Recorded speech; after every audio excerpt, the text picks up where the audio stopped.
রবিন ভাই তো কিছু টিয়া পাই তুই তো ওটা ভালো মানুষের কাছে টেয়া দিছস অর্থাৎ ওটা আমিও টেয়া পাই তুই তো টাকা পাস তাহলে চল কাহিনীটা দেখতেছি কিরে তোরা কই যাস আমার বলা শেষ রবিন আছে না হ্যাঁ অত টাকা পায় এটা উদ্ধার করতে দেখতেছি গোষ্ঠী মারছে গেছেন সমস্যা নেই তোর টাইম উদ্ধার করতে তুই গেঞ্জি খুল ভাই গেঞ্জি করবো ভাই শরম তো করে টিয়া লাগবো না তোর সব লাগবো ভাই টিয়া লাগবে এই যে খুলতেছি কিন্তু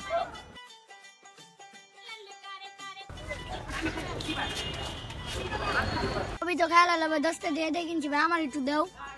এই বেটা খাইতাছি খাইবার দে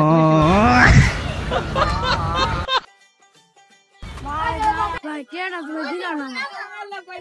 ভাই দেখছো ভাই আমার অবস্থা দেখছো ভাই যেদিন পরে ল্যাংটা করে লাগছে ভাই পোলা টাকাটা দিয়ে দে পোলা মনে করে খুবই অসহায় বুঝছ নাই দেখো তোর অবস্থা হ্যাঁ রে ভাই তোর যে অবস্থা আগে জানলে আমি আগে টিয়াটা দিয়ে দিতাম ধর ভাই এটি লয়ে জায়গা তাই গা ভাই তাহলে আমি ল্যাংটা হয়ে যেতাম ভাই